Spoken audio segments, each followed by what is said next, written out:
एक बार हम परमात्मा की चौखट पर पहुंच गए तो ये निश्चित है जब हम पुण्यवान बनेंगे तो हमें भगवान धनवान अपने आप ही बना देगा, फिर हमें किसी के आगे नहीं जाना। संसार में जन्म लेने वाला मनुष्य धनवान बनना चाहता है पर पुण्यवान बनना नहीं चाहता।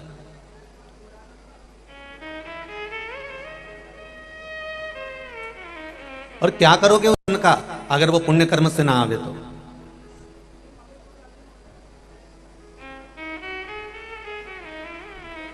शिव महापुराण की कथा धनवान के लिए वर्णन नहीं करती। शिव महापुराण की कथा तो कहती है जैसे भगवान शंकर के भक्त शिव के चरणारविंद में आकर बैठते हैं, भगवान शंकर के पावन चरणों में आकर बैठते हैं, भगवान शंकर के पावन चरणों में पहुंचते हैं और जो शिव भक्ति में लग जाता है। एक चोर चोरी करने के लिए शिव जी के मंदिर गया और शंकर जी के मंदिर में चोरी का सामान में देखना था, अंधेरा बहुत था, अपने तन के कपड़े को उतारकर त्रिशूल में लपेटकर आग लगाकर चारों तरफ प्रकाश कर कर देख रहा है। उसी से भगवान प्रसन्न हो जाते हैं, उसी से भगवान आनंदित हो जाते हैं और वर दे देते हैं कि तूने शिवरात्रि के दिन मेरे मंदिर में दिया जलाया है, मैं तुझे वर प्रदान करता हूं कि तू कुबेर के सिंहासन पर जाकर बैठ जाएगा। एक चोर को कुबेर बना देते हैं।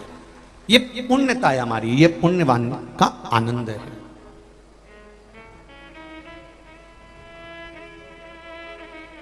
कि भजन भोले बाबा का करते रहोगे तो संसार सागर से तरते रहोगे। अगर पुण्य है हमारे पास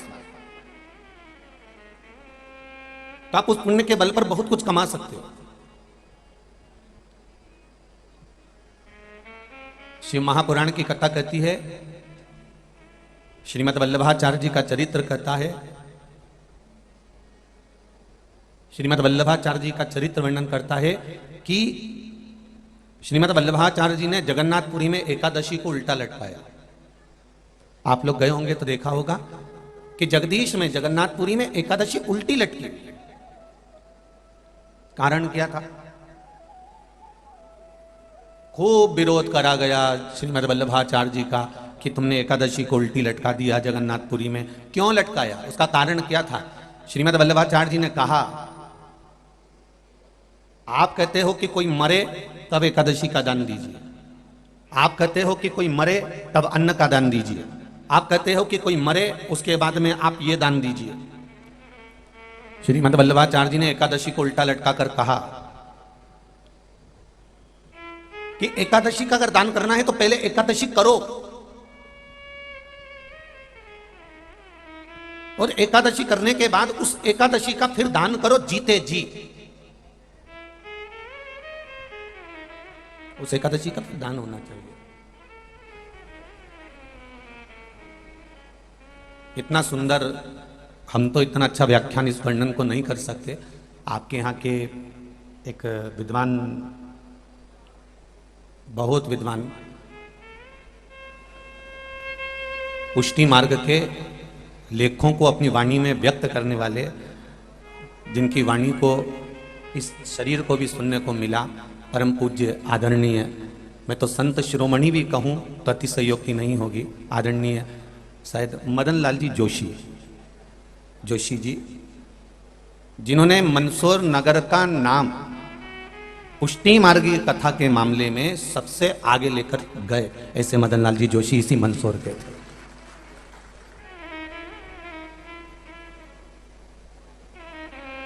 अपनी वाणी से वो कहते थे, अब तो शायद शरीर नहीं है उनका शायद, तो जब अपनी वाणी से कहते थे, वल्लभ का व्याख्यान वर्णन करते थे, पुष्टि मार्ग के वर्णनों को जब वो कहते थे वो एकाग्र चित्त होकर, यहाँ तक वर्णन है कि माताएं अगर रुई की बाती भी बना रही हो तो वो बंद करवा देते थे कि पहले कथा रस तत्व को ग्रहण करो, पहले सुनो।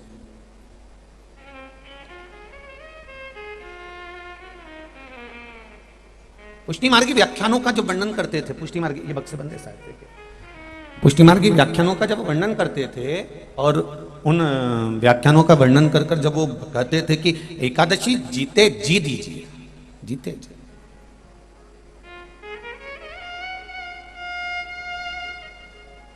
मरने के बाद की कोई गारंटी नहीं कि आपने जो एकादशी दी वो मिली कि नहीं मिली। पर जीते जी अगर हमने दिया है, जीते जी हमने अगर प्रदान किया है तो हमने अपने हाथ से तो करा, अपने को मालूम तो पड़ा कि मैंने दिया।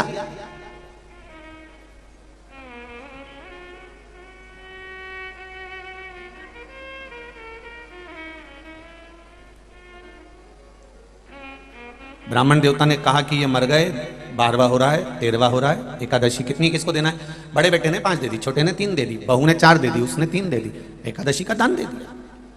अब उस जीवात्मा को मिली कि नहीं मिली ये कौन कह सकता है?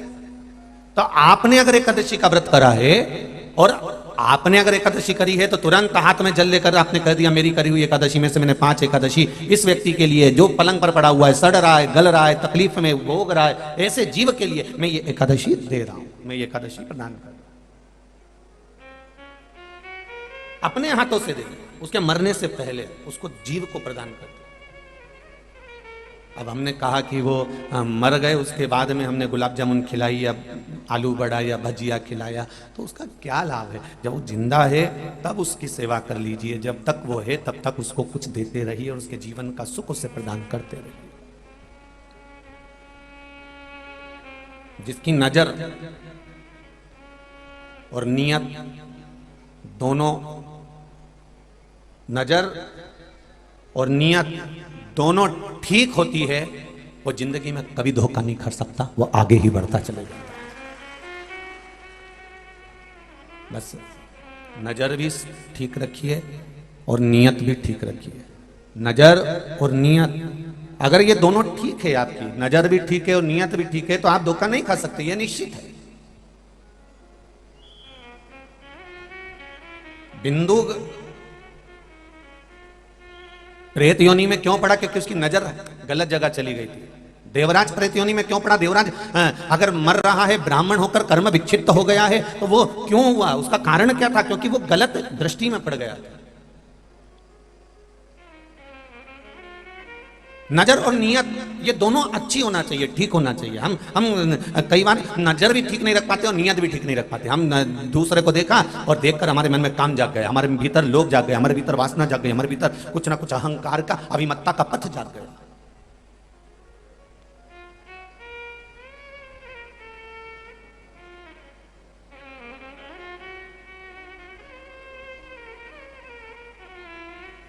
अपने भीतर का नजर और नियत ये दोनों ठीक रखने का प्रयास करिएगा, और जब आप प्रयास करेंगे तो ये निश्चित है कि आप मंजिल तक पहुंच जाएंगे। आपको गलत जगह, मंदोदरी की कथा कर रही है, मंदोदरी शिव महापुराण की कथा मंदसौर की धरा से चल रही है, वो कथा का वृतांत आप श्रवण करिए कि जो एक अप्सरा थी और अप्सरा बनकर शिवजी के पास में गई और भगवान शंकर के नजदीक में जाकर उसने देखा कि शिव तत्व इतने सुंदर हैं, शंकर कितने सुंदर हैं, कर्पूर गौरम कर्णावतारम।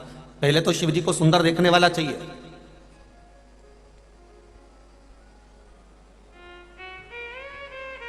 पहले शंकर भगवान को सुंदर देखने वाला चाहिए। जो शंकर भगवान के नयन अश्रु से प्रकट हुआ अंधकासुर, वो शंकर भगवान को सुंदर नहीं देख पाया। और क्या शब्द कहा था उस अंधकासुर ने? जब शादी करने का समय आया तो अंधकासुर ने अपने दूतों से कहा, जाओ जो सबसे सुंदर कन्या हो उसके साथ में मैं विवाह करूंगा। तो दूतों ने कहा जो सबसे सुंदर थी माता पार्वती, उसको तो शंकर भगवान लेकर चले गए। अंधकासुर का शब्द था, अंधकासुर का संबोधन था, शंकर लेके चले गए। हाँ, जो सबसे सुंदर कन्या थी, जो सबसे सुंदर थी, उसको तो शिव ले गए। तो अंधकासुर का संबोधन था कि उसको शिव ले गए, तो शिव कौन से सुंदर है? सुंदरता तो मुझ में है, शंकर में क्या सुंदरता? अब जरा विचार करिए, जिसको शंकर भगवान ने प्रकट किया, शंकर भगवान के नेत्र श्रु से अंधकासुर प्रकट हुआ, अंधकासुर हिरण्याक्ष ने पाल पोस कर बड़ा करा, वो अंधकासुर जो शंकर भगवान के नयन अश्रु से पैदा हुआ, वो अपने ही पिता को, जाना जाए तो पिता ही हुए, जो नयन अश्रु से प्रकट कर दिया। हाल है कि संसार की जितनी नारी होती है, स्त्रियां होती हैं, माताएं होती हैं, वो कभी अपने पति की तारीफ खुलकर नहीं करती। जब भी कहेंगी तो एक बात जरूर कहेंगे, उसको देख लो, एक उसका पति है, तुम्हारे दोस्त को देख लो कितना विद्वान है, और तुम एक देखो, जब घर में बैठे रहते ये करना वो करना, बस सोचते रहते हो, और वो देखो कितना आगे बढ़ते जा रहा। दूसरे की तारीफ करते देखा, पर अपने पति की, हाँ, जितने आपके अंतर्गत बल है और आपने जो करा वो श्रेष्ठ है, उसमें कोई गलत नहीं है। दुनिया नहीं कर सकती जो आप कर सकते हो, ये बल आप दे सकते हो, ये बल आप प्रदान कर सकते हो।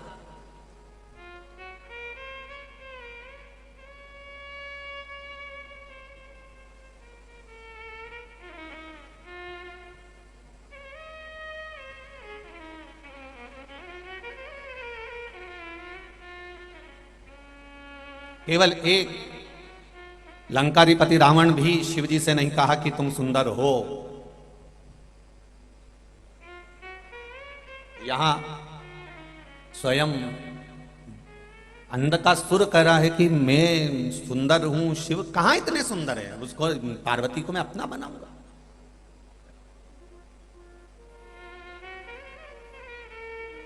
सुंदरता का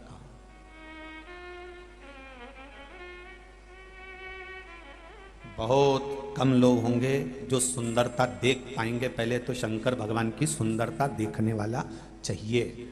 इतनी भीड़ अपार जन समुदाय आप कथा सुनने के लिए आए हो, रोज समिति टेंट बढ़ाती है और रोज उस टेंट को आप भर देते हो। आपके भीतर ये भाव है कि शंकर भगवान की कथा बड़ी सुंदर है, ये आपके भीतर भाव है कि शिव की कथा सुंदर है, और ये सोचकर आप शिव महापुराण की कथा में जाकर बैठते हो। इसलिए मेरा भोलेनाथ आपको भी सुंदर बना देता है, सत्यम बना देता है, शिवम बना देता है।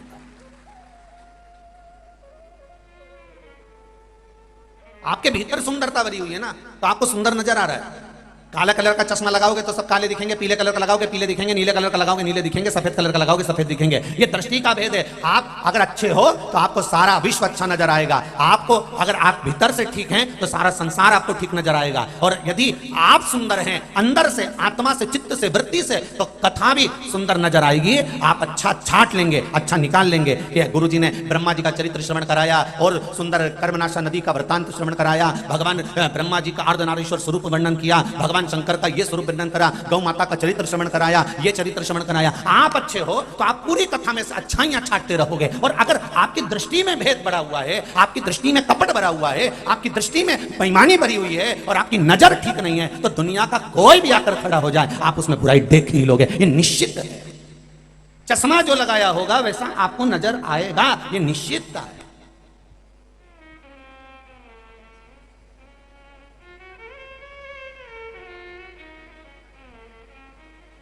एक धनपति व्यक्ति, करोड़पति व्यक्ति, अरबपति व्यक्ति खूब पैसा लुटाए तो लोग कह देंगे हराम का आ रहा होगा तो लुटा रहा होगा। अब दृष्टि देखिए।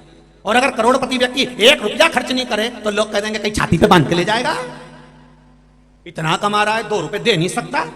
अब दृष्टि देखिए। दुनिया में सबको संतुष्ट करना बहुत कठिन है भाई, बहुत कठिन, बहुत कठिन है। एक माता पिता अपनी औलाद को संतुष्ट नहीं कर पाते हैं, एक दिन वही औलाद मुंह से कह देती है तुमने हमारे लिए क्या किया, तो फिर संसार को कोई संतुष्ट कर सकता है?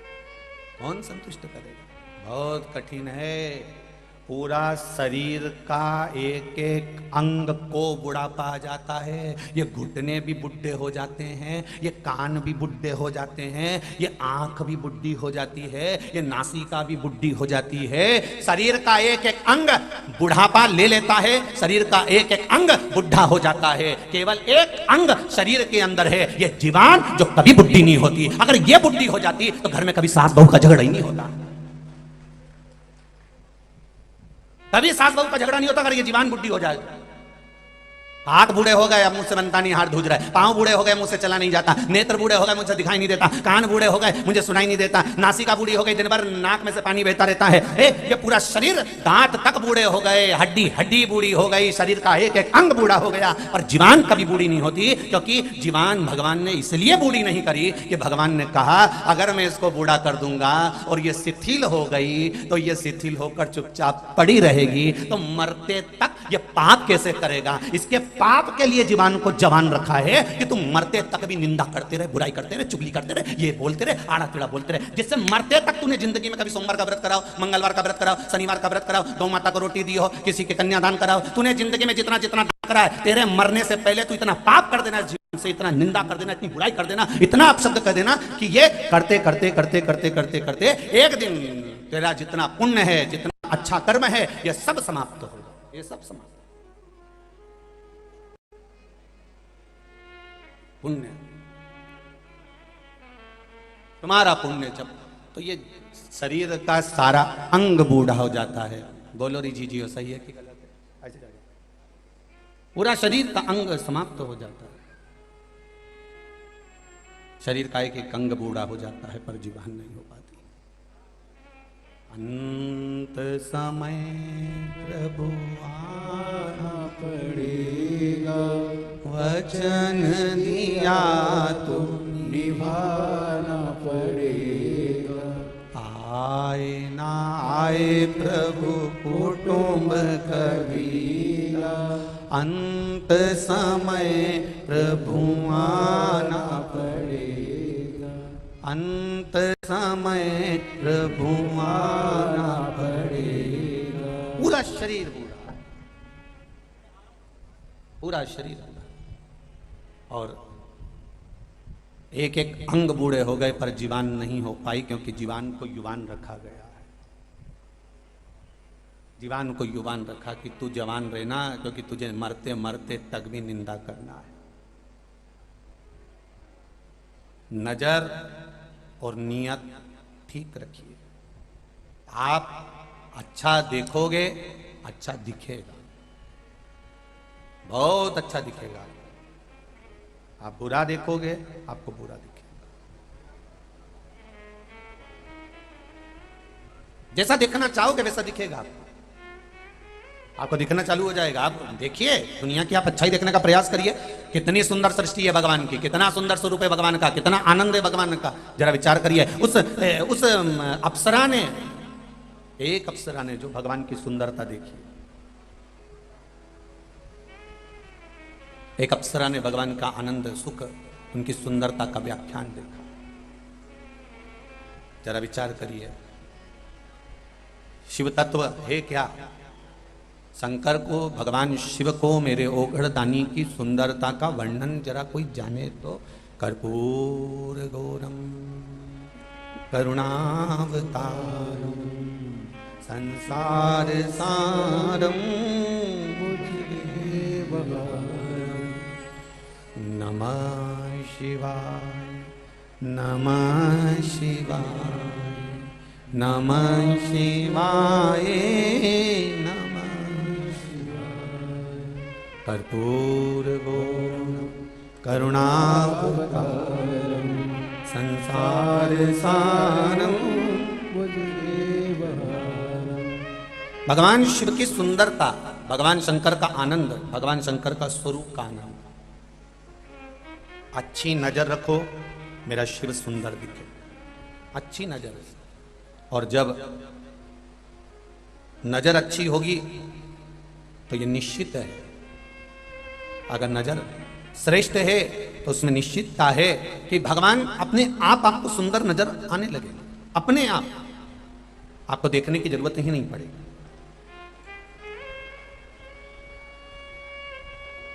आपके भीतर की सुंदरता आपको भगवान में अच्छापन दिखाने का प्रयास करेगी।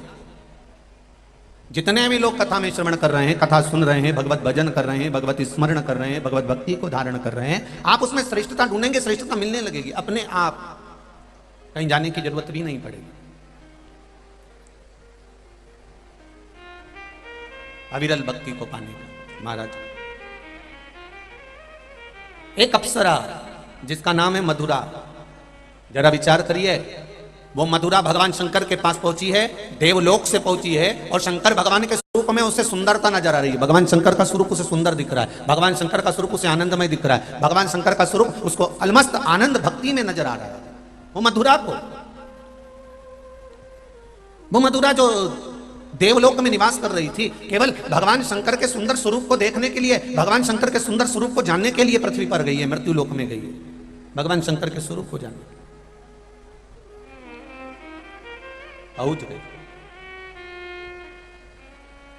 और शंभु शरणे घड़ी मांगो घड़ी रे घड़ी, दुख काटो दया करी निदर्शन आपो, दया करी निदर्शन आपो। तेरे डमरू। बाबा देवादिदेव महादेव की गंगा मंदसौर में भी बरस रही है। जोरदार ताली बजाकर स्वागत करें। ये शिव है। मेंढक को पहचान लिया कि ये वही मेंढक है और उसको खाने के लिए मुख खोला और भागा।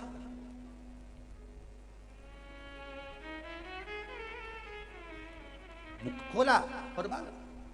जैसे आज सुबह अभिषेक चल रहा था बाबा का और इतने सारे सभी भक्त लोग अभिषेक में लगे हुए थे और वहीं एक सांप आकर घूम के आया था सुबह और घूम के और वो जाए। ये तो शिव है, कहीं ना कहीं किसी ना किसी रूप में आकर दर्शन दे ही जाता है। वो आया चले, उसका भाव।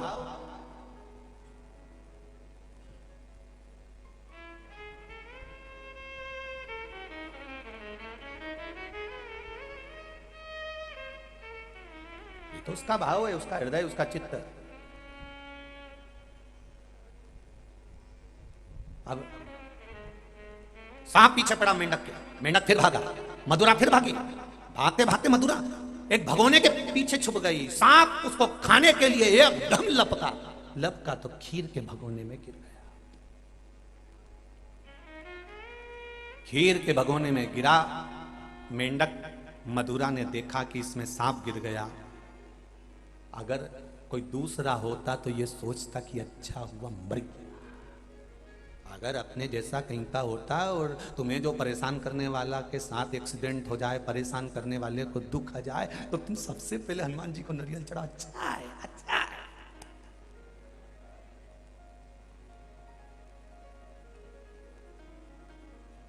जिसके भीतर ईर्ष्या रहती है वो भगवान से यही कहता रहता है 24 घंटा भगवान इसका बुरा कर दो, और अपना आधे से ज्यादा समय वो इसी में बर्बाद कर देता, आगे ही नहीं बढ़ पाता। उस मेंढक मधुरा को लगा कि गजब हो गया, ये गिर गया, सांप मर गया, मेरा दोष है इसको मरने में। मधुरा ने कहा प्रायश्चित करना पड़ेगा, प्रायश्चित करना पड़ेगा। जिस खीर में सांप गिरा था, मधुरा उस खीर के पास आकर बैठ गई। संतों का इंतजार करती रही कि कोई संत आए, संत आए। और जैसे ही देखा सामने से संत आ रहे हैं और उन्होंने खीर का भगोना उठाना चाहा, इतनी देर में मधुरा और मेंढक उस खीर में गिर गया। और मधुरा मेंढक जब खीर में गिरा, गिरते ही ब्राह्मण संतों ने सोचा अरे ये मेंढक ने पूरी खीर बिगाड़ दी, मर गया मेंढक, तपती हुई गर्म खीर में मर गया। एक व्यक्ति होता तो सोचता कि अच्छा ही मेरे पीछे पड़ा था, मर गया, और अपना रास्ता ले लेता वापस और भगवान को दिया लगाता कि अच्छा है मर गया, अच्छा पीछा छूटा। पर मधुरा ने उस सांप के लिए कि प्रायश्चित करूंगी, खुद ने अपने प्राणों को त्याग दिया, खीर में गिर गई। संत ब्राह्मण को मालूम पड़ा कि मेंढक गिर गया, तो उन्होंने खीर को वहीं पर उंडेल दिया, फेंक दिया। जैसे ही खीर उंडेलते से ही देखा कि इसमें तो सांप पड़ा था और हम संत साधु ना मर जाएं, इसलिए इस मेंढक ने हमारी रक्षा करी है। संतों ने हाथ में जल ले लिया। देखिए मंदोदरी का जन्म देखिए, कि लोग कहें कि मंदोदरी कैसी थी वो समझिएगा। संतों ने हाथ में जल लिया और उस मधुरा मेंढक जो मर चुका था उस पर जल छोड़कर कहा कि जा, तुझे हम जीवित करते हैं। और संत साधु वैसे ही नहीं छोड़ देते, गुरु ऐसे ही नहीं छोड़ देते। गुरु मेंढक को मेंढक ही बनाकर नहीं छोड़ते, संत मेंढक को मेंढक के रूप में ही नहीं छोड़ते, संत उसको पवित्र आत्मा बनाकर छोड़ते हैं। तो उन्होंने हाथ में जल लेकर उस पर छीटा और सुंदर स्त्री बना दिया। वहीं से मय दानव आ रहे थे, उन मय दानव ने देखा इतनी सुंदर कन्या मेरे बच्चे नहीं है, चरण पकड़ लिए। संतों ने कहा इस कन्या का क्या करेंगे, तुम ले जाओ, तुम इसका पालन करना। और वो कन्या का नाम मंदोदरी रखा। वो मंदोदरी जब जाने लगी, जाते जाते तो ऋषियों ने कहा ए बेटा मंदोदरी, हम तुम्हें आशीर्वाद देते हैं, जब जब कोई मार्ग से भटकेगा, चाहे तेरा बेटा हो, चाहे तेरा पति हो, चाहे तेरा पिता हो, चाहे तेरा भाई हो, चाहे तेरी बहन हो, मार्ग से जब भटकेगा मंदोदरी, तुझे किसी गुरु के पास जाने की जरूरत नहीं पड़ेगी। ये सब ऋषियों का ज्ञान तेरी बुद्धि में रहेगा और तू उन ऋषियों के ज्ञान से सबको ज्ञान देती रहेगी। तू साधारण नहीं रहेगी, तू साधारण नहीं है।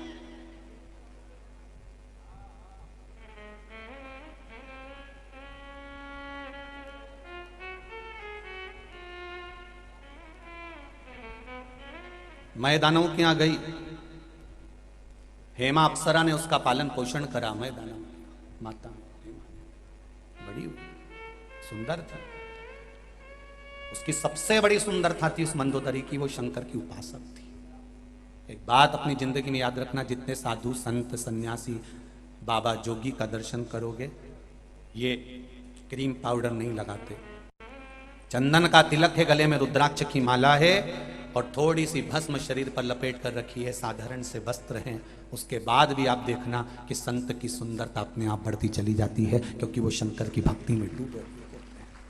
जो नारी, जो बेटियां, जो बेटे, जो बहुएं, जो माता पिता, घर का एक व्यक्ति भी अगर शिव आराधना में लगा है तो वो उसको पार्लर जाने की जरूरत नहीं पड़ती साहब। सबसे बड़ा पार्लर है मेरे शंकर की कथा, मेरे शिव का मंदिर, जो अपने आप सुंदरता बना देता है। उसका नाम ही सत्यम, बोलो बोलो जम के, सत्यम शिवम सुंदरम। सुंदरम आखिरी में, सबसे लास्ट में ले जाकर छोड़ा उसने। क्यों सुंदरम लास्ट में आया? कहा जब सत्य आपके भीतर आ जाएगा, हृदय में शिव बैठ जाएगा, तो जीवन सुंदर होने में देरी नहीं लगेगी, मैं तुम्हें सुंदर बना दूंगा। जो दुनिया का 33 कोटि देवता में सबसे सुंदर अगर कोई देव है तो वो महादेव है, सबसे सुंदर देव।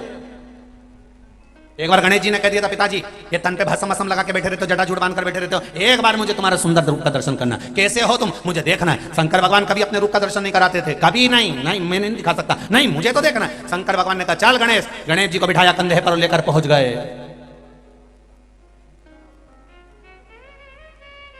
कंधे पर बिठाकर गणेश जी महाराज को लेकर गए।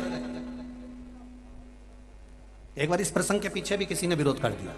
अब विरोध करने वाले तो विरोध, तो उन्होंने कहा महाराज जी आपने कैसे कह दिया कि शंकर भगवान ने गणेश जी को कंधे पे बिठाया? अरे बेटा है और बाप बेटे को कंधे पर बिठाता है, मां बेटे को गोदी में बिठाती है, बाप बेटे को कंधे पर बिठाता है। क्यों? मां बेटे को गोदी में बिठाकर कहती है कि तू मेरे गोद में बैठ जा, मैं तुझे वो नंदी का दर्शन करा दूंगी, वो महादेव का दर्शन करा दूंगी, वो महाराज का दर्शन करा दूंगी। क्यों? मां चाहती है कि जितना मैं देख सकती हूं उतना मेरा बेटा वहां तक देख ले। और बाप एक ऐसा होता है जो कहता है मुझसे ज्यादा मेरा बेटा देख ले। केवल बाप ऐसा होता है, केवल पिता ऐसा होता है कि बेटे को अपने से ज्यादा देखने का पावर देता है, कि मुझसे ज्यादा देखे, मुझसे ज्यादा देखने का प्रयास करे। मेरे कंधे पर बैठ और ज्यादा देख, और उन्नति की ओर बढ़, और तरक्की की ओर बढ़, और आगे का देख। वो पिता होता है।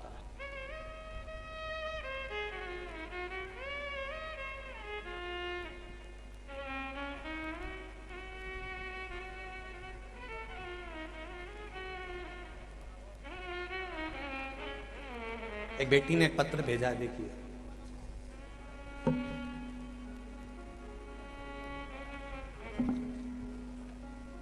रीना सोलंकी मंदसौर से हैं, कहीं बैठी हो तो हाथ हिलाइएगा रीना जी। रीना सोलंकी मंदसौर से कहीं बैठी हो तो हाथ हिलाइएगा, रीना जी सोलंकी। पत्र लिखा है,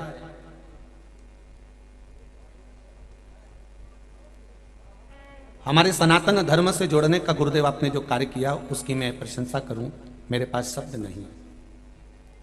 जब से मैंने सुना है कि आप मंदसौर आ रहे हैं, तब से मैं आपका इंतजार, मेरा पूरा परिवार पलक पावड़े बिठाकर कर रहा है। आपके आने से पहले जो थोड़ा सा लोगों के मन में भाव उत्पन्न हो गया, गलत दृष्टि आई, मेरा पूरा परिवार आपके चरणों में दंडवत कर कर क्षमा मांगता है। हमारे मंदसौर नगर में ऐसी शिव महापुराण की कथा ना तो कभी हुई है और ना कभी हो सकती, जो सनातन धर्म को जागृत करने वाली है। आप ये बेटी रीना सोलंकी मंदसौर में, बेटा बहुत बहुत साधुवाद देता हूं आपके इस भाव को और आपके आनंद को। मीठा खाने का आनंद तभी आता है जब थोड़ा सा नमकीन मिर्ची वाला तेज रतलामी सेव मुंह में आ जाए, उसके बाद फिर गुलाब जामुन खाओ, मुंह से बहुत तेज है, बहुत तेज है, और तब खोपरा पाक, और फिर गुलाब जामुन जब मुंडा में जाए तब मजा आए कि गुलाब जामुन का स्वाद जोरदार था। और जब मीठा मुंह में जाएगा फिर पानी से गटका जाएगा। पानी की प्यास तभी तो लगती है जब मीठा मुंह में हो। नमकीन खाने के बाद पानी नहीं पिया जाता, मीठा खाने के बाद। आज भी उत्तर प्रदेश में, बिहार में आप जाइए, आपकी प्लेट में मीठा रख दिया जाएगा, जाते से ही पहले मीठा खिलाएंगे फिर पानी पिलाएंगे। क्यों? पानी की प्यास का आनंद ही तभी है जब मुख में मीठा जाए, आनंद तभी आएगा।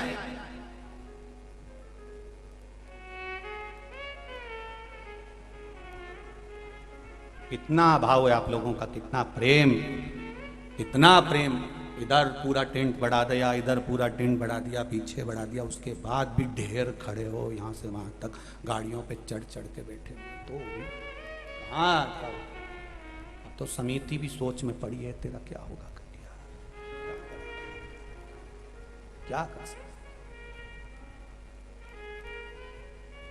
सवेरे 4 बजे तक टेंट ही कसते रहे, अब तुम निकलो तब टेंट कसाया, 5 बजे कट्ठा छूटे, तुमको जाते जाते आराम से छोरा छोरी के पकड़ती डोलती, 6 साढ़े 6 बजे तो घर जाती, और पूरा ग्राउंड खाली हो तब वो टेंट बनना चालू, और ग्राउंड तब खाली हो ये तो भगवान जाने। तुम जाती हो, दूसरे आ जाते हैं देखने के लिए, कि कई लोग आते भी देखने के लिए कि आखिर हम जाके देखे तो सर इतना पानी गिर रहा है तो कितना भग गया तो, और जब आए तो इनके चक्कर आ गया बापड़ा उनके कि ये तो पानी में गीला हो गया, धूप में पड़ा है, इतना धूप तेज पड़ रही तो नहीं टसमस हो गया, अब कई करे इनका करे तो करे क्या आखिर। तो तुम्हारी भक्ति के आगे तो भगवान भी परीक्षा लेता रहता है थोड़ा थोड़ा, तो संसार है, संसार, इसका आनंद कुछ दूसरा है, इसका आनंद कुछ और।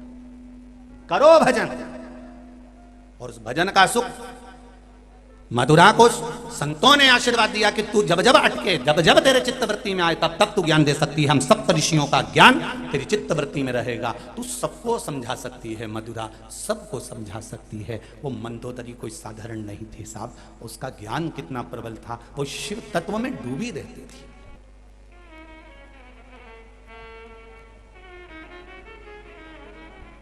शिव तत्व में ऐसी डूबी, शंकर भगवान की आराधना करने के लिए बैठी। एक दिन आराधना में मंदोदरी बैठी, दूसरे दिन हिंसक पशु पक्षियों ने उसको खाने का प्रयास करा। मैदानों को मालूम पड़ा कि मेरी बेटी के पीछे हिंसक पशु पक्षी बढ़ गए, हिंसक पशु पक्षी।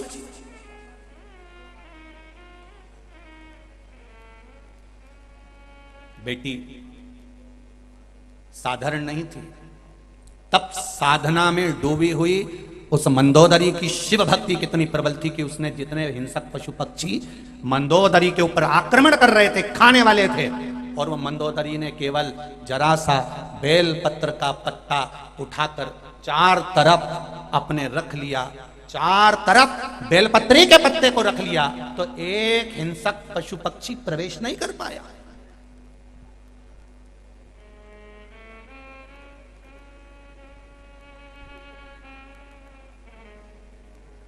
शिव जी पे चढ़े हुए बेलपत्र का भाव कितना है कि अगर वो शंकर भगवान पे चढ़ा हुआ बेलपत्र जमीन पर पड़ा हुआ दिख जाए तो उसको उठाकर एक साइड रख दो या अपने संभाल के रख दो, उसको लांगा नहीं जाता, उसको लांगते नहीं है। एक प्रसंग शिव महापुराण में आता है महाराज कि एक भगवान की भक्ति में लीन, भगवान के स्मरण में लीन एक भक्त जो शिव की आराधना में हमेशा लगा रहता था, भगवान शंकर की आराधना में हमेशा समाहित रहता। एक बार वो शिव जी के लिए पूजन का सामान लेकर जा रहा था और देखा उसने कि बगीचे में बहुत अच्छे फूल लगे हैं, पत्तियां लगी हैं, तो उसने तोड़ लिया। राजा का नगर का राजा भी पूजन करने बैठता था, आज उसको फूल पत्ती नहीं मिले। उसने दूतों से कहा कहां गया, पता नहीं, कोई तोड़ कर ले गया, पता करो कहां है। रोज ब्रह्म मुहूर्त में आता, तोड़ कर ले जाता और पूजन कर देता शिव जी की, और राजा अकेला रह जाता। तो राजा को क्रोध आ गया और राजा ने अपने दूतों से कहा क्या वो पकड़ाई में नहीं आ रहा? नहीं, तो एक काम करो, अभी पकड़ाई में आ जाएगा, वो पुण्य कमाया होगा, दिख नहीं रहा होगा, शंकर भगवान पर चढ़ा हुआ निर्माल्य उठाओ और जिस बगीचे में अंदर वो व्यक्ति फूल तोड़ने जाता है उसके रास्ते में उसको बिछा दो, अंदर जाएगा लांग कर, तो फिर वो प्रेत योनि में पहुंच जाए, प्रेत योनि में चला। निर्माल्य दरवाजे पर रखा गया और वो व्यक्ति अंदर आया तोड़ने के लिए। संत स्वभावी था, भगवत भजनावली था, नाम कीर्तनी था, शिव भक्ति में डूबा रहता था, प्रेत योनि में चला गया, रोने लगा। शिव जी ने कहा क्या बात है, क्यों रोते हो प्रभु, मैं इंसान से प्रेत बन गया। कारण, कहा तू जिस निर्माल्य को लांगा, तो मैंने पुण्य करा वो कहां गया? तो क्या निर्माल्य अगर लांगा जाए तो जिंदगी का कितना भी पुण्य करा जाए वो समाप्त हो जाता है। विद्वान ब्राह्मण यह जानते हैं, विद्वान ब्राह्मण यह अच्छे तरह से जानते हैं कि जो निर्माल्य उतारा जाता है भगवान का, उसको आंखों से लगाकर फिर रखा जाता है कि भगवान ये आपका चढ़ा हुआ महाप्रसाद, ये निर्माल्य, ये निर्माल्य। हम तो इतना नहीं जानते क्योंकि हम विद्वानों की गिनती में नहीं हैं और ना हम विद्वान बनना चाहते हैं। हम तो प्रदीप मिश्रा हैं, साधारण भाव, जो कथा मिल जाती है, ज़्यादा संस्कृत आती नहीं, जो है पढ़ा वो तुम्हारे सामने लाकर छोड़ दिया। तुम्हें अच्छा लगे जिंदगी में उतारो, टीवी पर कथा सुन रहे हो अच्छी लगे तो सुनो, नहीं तो रिमोट तुम्हारे हाथ में ही है, तुरंत खटका दबाओ, दूसरा महाराज आर्या होगा, आराम से सुनो। काहे को माथा पच्ची करो सियोर वाला के साथ बैठ के, मतलब है तो पगला, उसमें तो कर ली, उसको बाचना नहीं आए तो क्यों माथा पच्ची। कई लोग कहते हैं महाराज जी हमें आपसे मिलना है, एक बार सब ज्ञान की चर्चा करना है, एक बार आपसे बात करना है इस विषय में उस विषय में। हमने कहा किसी विषय में बात मत करो, सारी समस्या का हल एक लोटा जल। तुम्हारे भीतर समस्या ज्यादा हो रही हो तो एक लोटा जल शिव जी को चढ़ा लो, विषय मिल जाएगा सारा विषय। ना कोई हम विद्वान हैं ना बहुत ज्ञानी हैं, हम तो केवल शंकर के चरणों के दास हैं। बाबा ने ये शरीर दिया है तो उनकी कथा बच रही है और आप प्रेम से सुनकर मेरे बाबा के बनते चले जा रहे हो बस। और वो एक पत्र देखिए कितना सुंदर पत्र होगा उस बहन का, देखिए आप।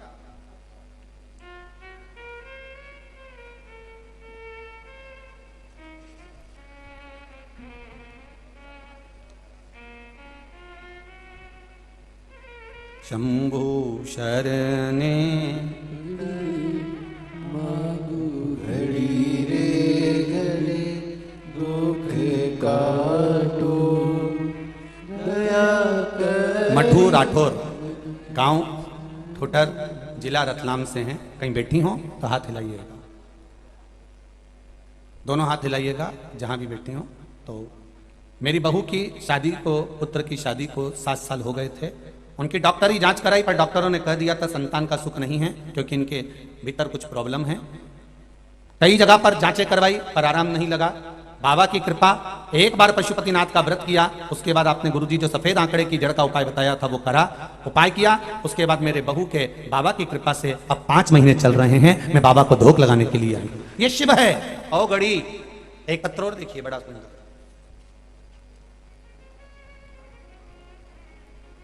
जिला मंदसौर, गांव बेलारा से हूं। कहीं बैठे हो तो हाथ हिलाइएगा महाराज, जहां कहीं भी बैठे हो। मेरा नाम सीमा कुंवर महेंद्र सिंह सोनगरा है। मैं जिला मंदसौर, गांव बेलरा से हूँ। गुरुजी क्या बखान करूं शिव महिमा की। गुरुजी मेरे गले में सांस की नली पर गठान थी, 5 साल हो गए थे गठान को। बहुत से डॉक्टरों को बताया था, बड़ोदरा दिखाया, उन्होंने ऑपरेशन करवाने की कहा पर मैंने नहीं करवाया। मंदसौर भी बताया, किसी ने तो नॉर्मल गठान बताई और किसी ने थायराइड की और किसी ने कैंसर की गठान बताई। 2021 में मेरी छोटी बहन की ननंद ने बताया कि 108 पार्थिव शिवलिंग का निर्माण कर शिव महापुराण का कथा का स्मरण करो और वहां करना प्रारंभ करा। संकल्प लिया, प्रत्येक सोमवार को मैं शंकर भगवान के शिवलिंग का निर्माण करती, श्री शिवाय नमस्तुभ्यम मंत्र का जाप करती, शंकर पर चढ़ी हुई एक बेलपत्र को खाना प्रारंभ करा। गुरुदेव 7 सोमवार हुए और मेरे गले की गठान गल चुकी है, अब वो रिपोर्ट में नहीं आई। ये शिव है। ओ घड़ी, तेरी कृपा बिना न हिले एक भी अणु, लेते हैं श्वास तेरी कृपा से तनु तनु। बखान क्या करूं मैं राखों के ढेर का, चपटी भभूत में है खजाना कुबेर का। आप दिल से, हृदय से, चित्त से परमात्मा का स्मरण करो तो भजन, भोजन, दान, थोड़ा सा भी दान करते हैं, भजन करते हो, भोजन करते हो, निवेदन है। दान करो, भजन करो, भोजन करो, छुपाकर करो, छपाकर नहीं। हमारी आदत है हर चीज छपाकर करते हैं। मैंने इतना दान दिया, अखबार में छपा दो, मैंने इतना करा, वहां छपवा दो। नहीं, दान करो तो छुपा कर करो, छुपा कर दीजिए। भजन करना तो छुपा कर करना कि हम कितनी माला जप रहे हैं, हमारा स्मरण कैसा है, हम किसी को ना बताएं। भोजन करो, पूरे लोग बैठे हैं पर आप एकांत में जाकर शांति से अकेले में भोजन करो, शांति से करो। सवेरे 9 बजे दुकान खोलकर बैठते हो, रात को 11 बजे तक जाते हो रे। वो कोरोना महामारी को तो धन्यवाद देना कि तुम कमा नहीं रहे थे, 1 रुपया तुमने उस कोरोना महामारी में पूरे 2 महीना 3 महीना जितने महीना कोरोना चला, एक कमाने के लिए नहीं गया। और तो भी मेरे परमात्मा ने तुमको घर में रखा और गरम गरम रोटी खिलाई। जितना तो तुम दुकान पे बैठ के कमाते थे तो ठंडी खाते थे, दुकान पर बैठकर कमा रहे हो तो ठंडी खाते हो। 8 बजे से दुकान पर 9 बजे से गए हो, और जब आए मैं टिफिन लगा दे, मैं टिफिन खा लूंगा, और दुकान पर टिफिन पड़ा हुआ है बहुत देर का, भोजन भी कह रहा है कर ले दादा कर ले, पर नहीं करा, कमाने में लगा हुआ। इतना कमाया कि रोटी भी गरम नहीं खा पाया, आखिरी तक भी रोटी गरम नहीं मिली, आखिरी तक भी। और इतना कमाया, हाय हाय मोबाइल पे लगा है, रोटी मुंडा में केवल ठूस रहा है, खा तो नहीं ना रहा, ठूस रहा है। जल्दी खाऊंगा, मेरे को वहां जाना, जल्दी खाना मेरे को वहां जाना, जल्दी खाना मेरे को वहां जाना, मेरे को जल्दी आना, मुझे वहां करना, ये करना वो करना। अरे किसके लिए कमा रहे हो? 2 रोटी तो चैन से खाओ।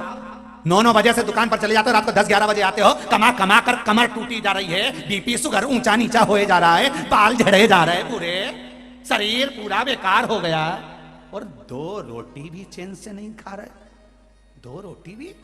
और मेरा माताओं से निवेदन है, अपने पति से एक शब्द जरूर कहा करो कि किसके लिए कमा रहे हो।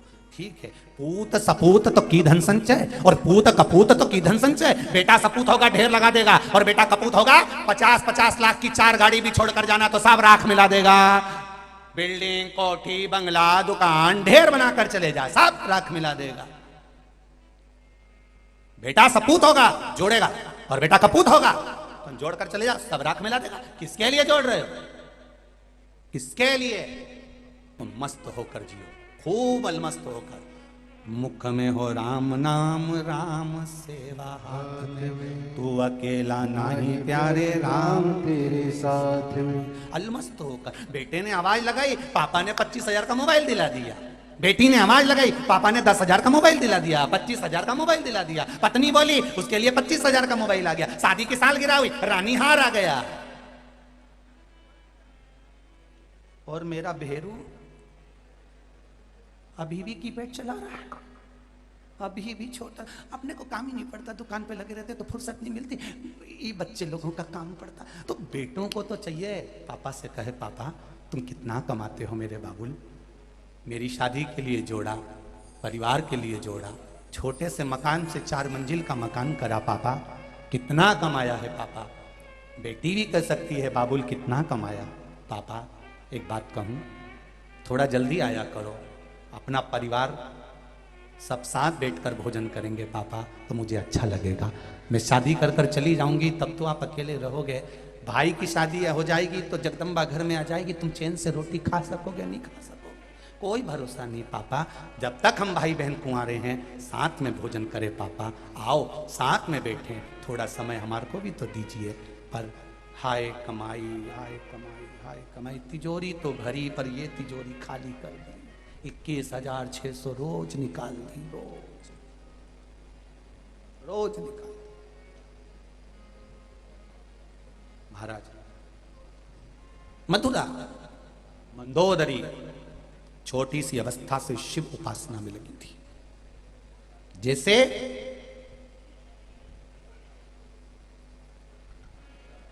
दक्ष प्रजापति के घर में इतनी कन्याओं का जन्म हुआ, और कन्याओं के जन्म के बाद भी मां जगतजननी दुर्गा भवानी से दक्ष प्रजापति कहता है मेरे घर में एक बेटी और हो जाए, एक बेटी का और जन्म हो जाए। मैं दानव मंदसौर की पावन धरा पर जहां मंदोदरी रही, मैं दानव ने भी अपनी धर्म पत्नी से हेमा से कहा था, हेमा अगर भगवान मेरे पास आकर कहे कि मैं तुझे क्या चाहिए, तो मैं दानव कहता है मैं एक बेटी और मांग लूंगा, क्योंकि बेटी के बराबर कुछ नहीं, कुछ नहीं, बेटी के आगे कुछ भी नहीं। बेटा एक कुल को तारता है और बेटी 2 कुल को तारती है। बेटी का जीवन कोई साधारण जीवन है क्या? एक नारी का जीवन बड़ा कठिन जीवन है, बड़ा कठिन। पूरी बंधन में जिंदगी निकलती है। पहले बचपन में माता पिता का बंधन है, बड़ी हुई भाई का बंधन, फिर छूटी पति का बंधन, फिर आगे बढ़ी पुत्रों का बंधन, और आखिरी में अर्थी पे लेटी तो भी खींच कर बांधा गया बंधन। पीछा छूटा का बंधन, शंकर जी के पास गई शमशान में, तब सारे बंधन, हाथ में कहीं का डोरा भी बंधा हो तो काट दिया जाता। इतने इतने समझदार लोग बैठे, इनसे पूछो मैं शमशान में डोरा काटे कि नहीं काटे? जलाने से पहले जितने बंधन होते सब काट दिए जाते हैं। क्यों? शंकर भगवान ने पार्वती से कहा था, पार्वती सारी दुनिया में बंधन चलेगा पर महादेव के पास कोई बंधन नहीं चलता, मेरे पास आओगे सारे बंधनों से मुक्त हो जाओगे। इसलिए शमशान में आग लगाने से पहले सारे बंधन काट दिए जाते हैं। शरीर का जो जो माला हो, कंठी हो, मोली बंदी हो, नाड़ा बंधा हो, सब काट दे कि जलने से पहले बंधन मत रहने देना, क्योंकि शंकर के पास जा रहा है। शिव के पास जाओ, कथा में जाओ, शिव महापुराण में जाओ, आस्था बंधन में मत रहना कि किसी ने ये बोल दिया, किसी ने वो बोल दिया, किसी ने यूं बोल दिया, कोई बंधन नहीं। आग लगे बस्ती में, अपन रहो मस्ती में। जो जितना ज्यादा बोले उसकी दुकान के सामने से खजूर वाली चोटी करके ज्यादा निकल जा। आग लगन दो, लगे तो देखा जाए। कई लोग हंसेंगे, बताओ शंकर जी पे पानी चलाने चली ये आई सीवर वाला गुरु जी की चेली, तो और मोबाइल में गाना बजाते चलो, तेरे डमरू की धुन में काशी और मस्ती में जाओ, अलमस्त। सावन का महीना आए, रोज शिव जी की आराधना, शिवरात्रि आए, शिव जी की आराधना, मन में शंकर बस जाए, बस आनंद ही आनंद। बोले बोले तो यही देखो, जब भजन होता है, कई कई तो बेचारी शर्म में बैठी रहती, उठूं कि नहीं उठूं, फिर थोड़ा सा पल्लू लिया, फिर इधर उधर देखी, अब मन तो करा, सोफे से उठी भी, फिर इधर वाले ने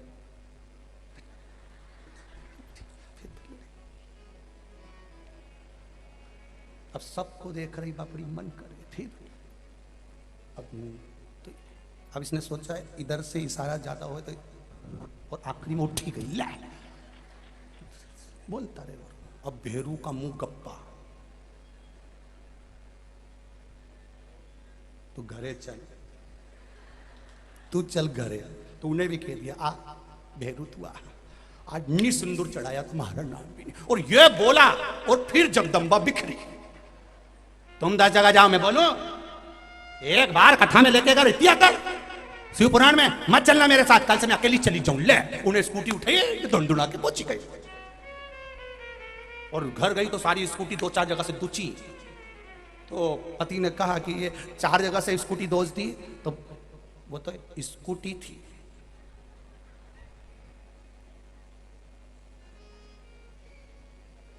ओखली में अदरक रखा है, जब मुझे गुस्सा आती है मैं बोलती कम और कूटती जाता हूँ।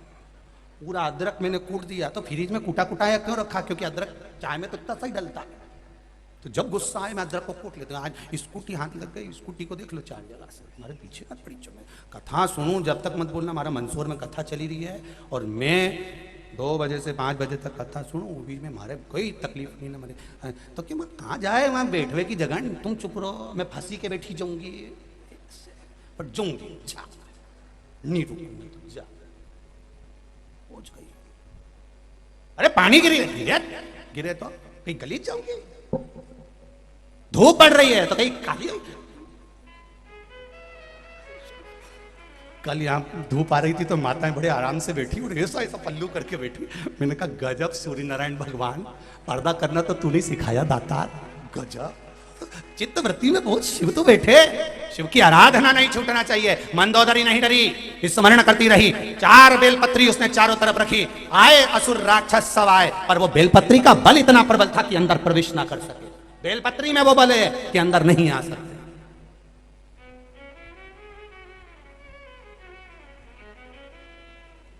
बेलपत्री का बल कोई साधारण है?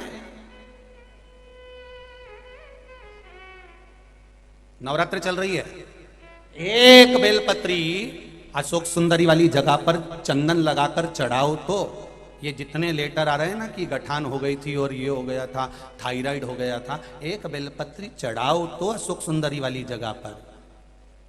अंदाजा लगा कर रखना, इस नवरात्रे से अगले नवरात्रे तक अगर शरीर में गांठ भी हो जाए तो फोन कर कर बता देना कि गांठ हो गई। अशोक सुंदरी वाली जगह पर एक बेलपत्र चढ़ाया तो जाए, शिव को 1 लोटा जल चढ़ाया तो जाए, शंकर का गुणगान किया तो जाए। पवित्र है ये वाणी, ये जिह्वा और ये श्रवण, जिससे हम कथा सुन रहे हैं, कथा कह रहे हैं, कथा बोल रहे हैं।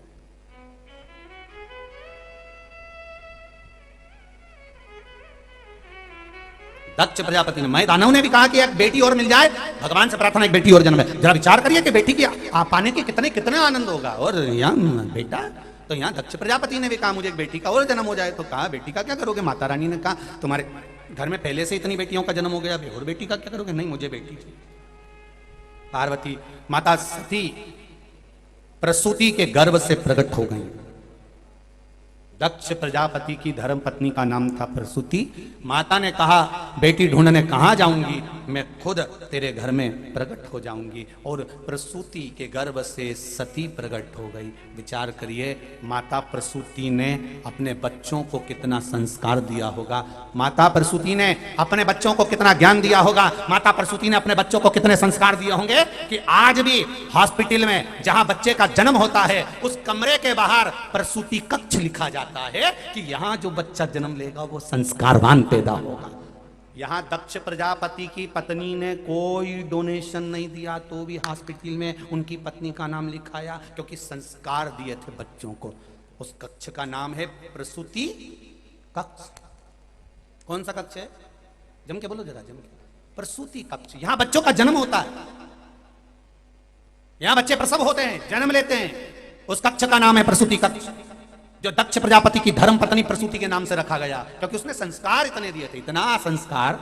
और देव संस्कार। आप भी अपने बच्चों को विद्वान बनाना है तो संस्कार दीजिए और संस्कार दो, तो जिससे तुम्हारा नाम भी जनमानस तक पहुंच सके। लोग कहें कि बताओ उनके पिताजी हैं, उनका पुत्र है, उनका बेटा है, उनका भाई है, उनका कुल है, ये प्रसन्नता हो आपके जीवन में।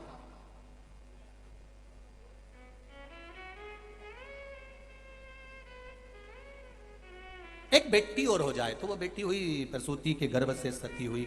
सती मैया ने बाल्यावस्था में तब साधना करी, जैसे मंदोदरी ने तब साधना करी। जब मंदोदरी जैसे चारों तरफ बेलपत्र लगकर भगवान का भजन करती थी, आपको लगे ना कभी जीवन में कि मुझे लग रहा है कि ये कुछ गलत होने वाला, तो एक काम जरूर करिएगा, शंकर जी पे एक बेलपत्र उठाकर अपनी जेब में या अपने पास में रख लीजिएगा। गलत हो ही नहीं सकता, क्योंकि ये बेलपत्री नहीं है। ब्रह्मा, विष्णु और महेश, सरस्वती, लक्ष्मी और पार्वती, और इसके बीच में ये दो पत्ती के बीच में जो बड़ी पत्ती है, इसके बीच में जो जगह है, इसमें 33 कौटी देवी देवता, और यहाँ दो पत्ती से लेकर यहाँ तक का जो जगह है, इसमें 64 योगनियां कर तप किया। तप करने के बाद भगवान शंकर को प्राप्त करा, और शिव जी को प्राप्त करने के बाद में फिर शिव जी के साथ सत्संग करने गई। सत्संग में थोड़ा सा अभिमान जाग गया, शरीर दक्ष प्रजापति के यहाँ त्याग ना पड़ा। तो लोगों ने कहा कि सती मैया ने शरीर का त्याग करा। एक गलती माता सती ने कर दी थी जिंदगी की, वो गलती आप कभी मत करना मंदसौर वालों। और जितने लोग आस्था पर सुन रहे हैं, जितने लोग फेसबुक यूट्यूब पर सुन रहे हैं, उनसे भी कहूंगा जो माता सती ने गलती करी वो आप कभी मत करना, अपनी जिंदगी में उतार कर रखना। सती ने एक गलती कर दी थी कि गई पिता के घर में यज्ञ में, और यज्ञ में जाकर उसने एक गलती कर दी। अगर सती को मरना ही था, प्राण त्यागना ही थे, भस्म होना ही था, तो कहीं दूसरी जगह आग लगाकर मरना था।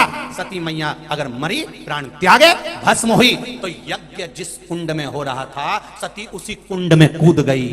हमारा सनातन धर्म कहता है भाई, अगर कहीं कुछ बोलना भी है, कुछ करना भी है, तो बहुत मौके पड़े हैं। किसी की शादी हो तो उसमें खिल्ली उड़ा लेना, कहीं दूसरी जगह हो तो वहां राजनीति में पांव खींच लेना, पर कहीं यज्ञ हो रहा हो, कथा हो रही हो, भागवत हो रही हो, कोई अच्छा कार्य हो रहा हो, तो उस यज्ञ में कूद कर या गड़बड़ी कर कर अपनी जिंदगी को नरक मत बनाना। सती ने एक गलती कर दी थी कि यज्ञ कुंड में कूद गई।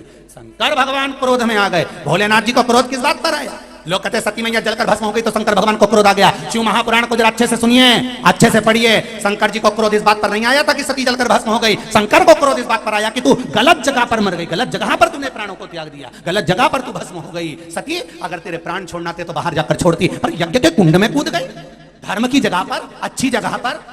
अरे पांव खींचने के लिए बहुत जगह पड़ी होती है, गलत करने के लिए बहुत जगह पड़ी होती है, पर कहीं सनातन धर्म आगे बढ़ रहा हो, धर्म आगे बढ़ रहा हो, यज्ञ हो रहा हो, अनुष्ठान हो रहा हो, कुछ अच्छा हो रहा हो, तो वहां पर कूद कर गड़बड़ी कर कर अपनी जिंदगी नरक मत कर। सती, तूने गलती कर दी, इसलिए मैं तुझे कहता हूं सती कि तू यज्ञ के कुंड में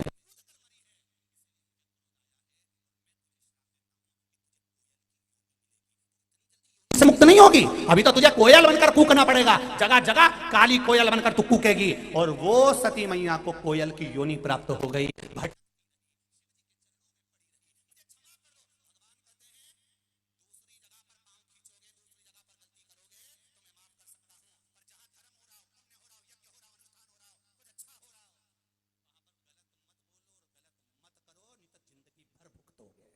जिंदगी भर अभी तो पड़ी रहे सती, तुझे कोयल की योनि में पड़े रहना है कई वर्ष तक। अभी तो तुझे भोगना है कोयल की योनि। सती कहती है मुझे क्षमा कर दो, आगे से कभी मैं यज्ञ में अपने प्राणों को नहीं त्यागूंगी। भगवान कहते हो ही नहीं सकता, तुझे भोगना तो पड़ेगा, अभी तो तू भोगेगी।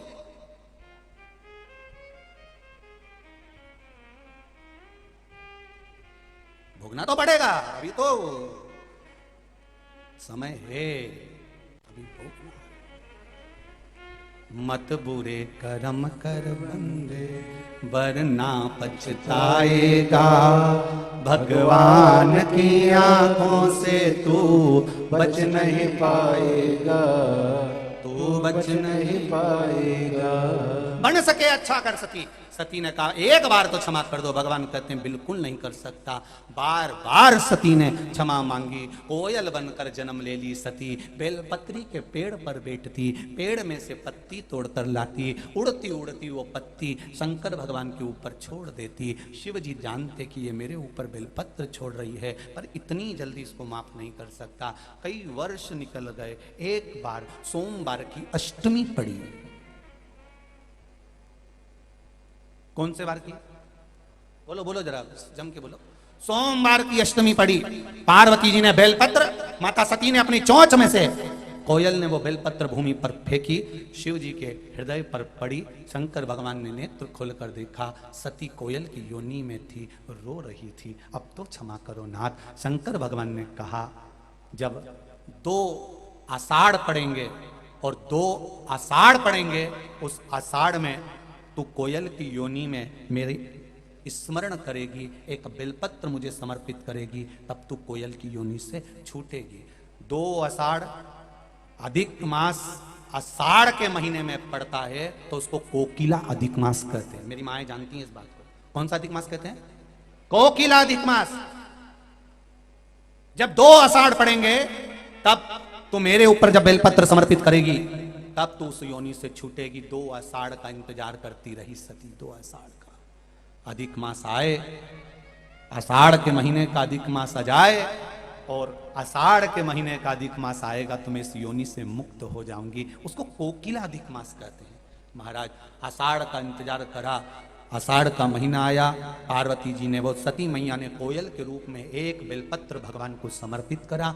शिव जी ने उसको कोयल की योनि से मुक्त करा। कोयल की योनि से छूटी फिर कहती है मैं कहाँ जाऊंगी? शिव जी कहते हैं तुम पितरों प्रकट होगी, मुझे वापिस प्राप्त होगी। अब गलती नहीं होना चाहिए। गलती कर दी।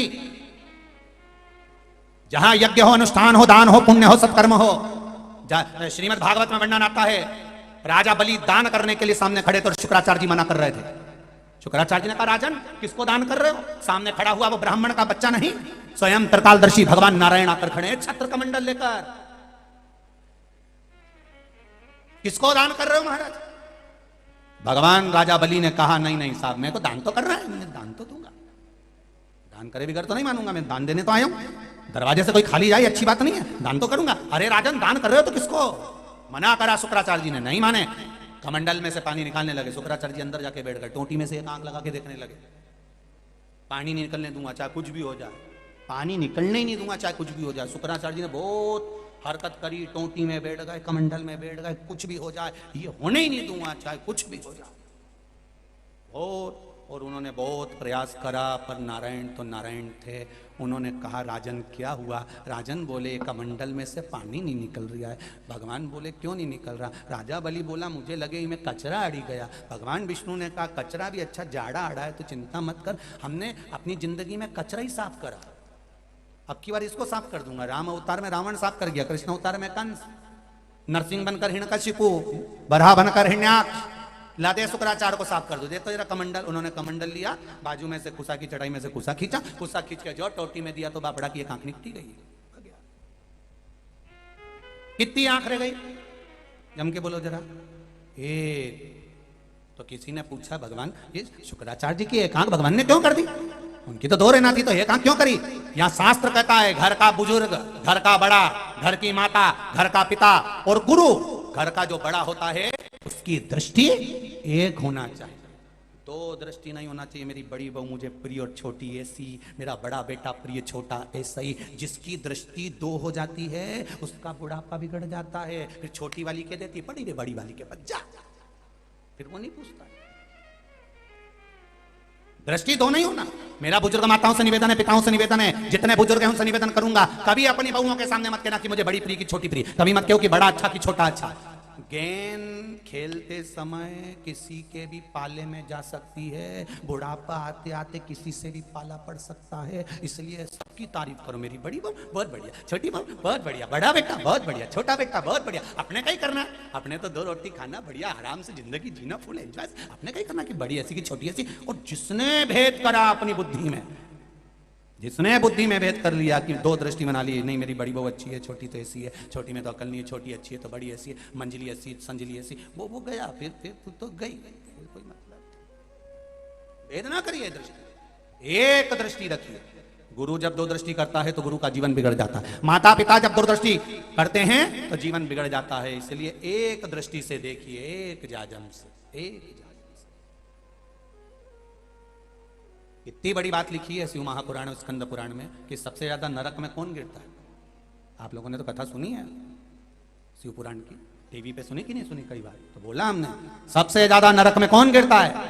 तो कहा जो प्रसाद बांटता है वो सबसे ज्यादा नरक में गिरता है। प्रसाद बांटने वाला नरक में गिरता है। हाँ, कारण क्या है? प्रसाद शादी में नहीं बंटता, किटी पार्टी में नहीं बंटता, फंक्शन में नहीं बंटता, प्रसाद धर्म की जगह पर बंटता है। प्रसाद मंदिर, देवालय, कथा, सत्संग, कीर्तन, जहां धर्म होगा प्रसाद वहां बटेगा।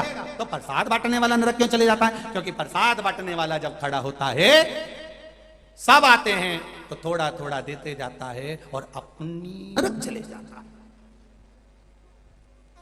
इसलिए निवेदन है प्रसाद बांटने वालों से भी कि अगर कोई प्रसाद बांटे तो उनसे निवेदन है तुम्हारी धर्म पत्नी भी आए और कितनी भी आंख दिखाए उतना ही देना जितना सबको दिया सब।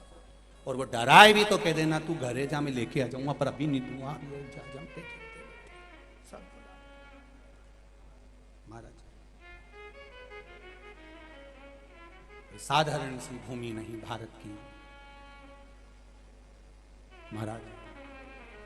हो जन्म दोबारा तो भारत वतन मिले, हो जन्म दोबारा तो वतन मिले, फिर से वही हिमालय गंगा चमन मिले, फिर से वही हिमालय गंगा चमन मिले। ये हम नहीं कर सकते, पर इतना जरूर कहते हैं कि कथा सुनने से, शिव महापुराण की कथा श्रवण करने से धनवान होगे ना होगे वो तो मेरा बाबा जाने, पर ये पक्का है कि कथा सुनने से पुण्यवान जरूर हो जाओगे, ये निश्चित है।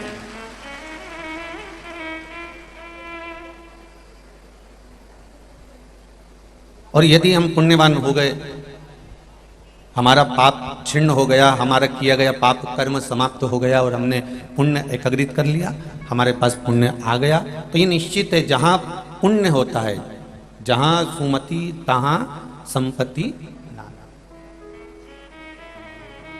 जहां पुण्य है, जहां सत्कर्म है, जहां सुमति है, जहां पर आनंद है, वहां संपदा फिर आती ही है। धनवान बनोगे, कथा सुनने के बाद आप धनवान बनोगे कि ना बनोगे, धनवान होगे कि ना होगे, हम नहीं कह सकते, पर इतना जरूर कर सकते हैं कि कथा सुनने के बाद आप पुण्यवान बन जाओगे।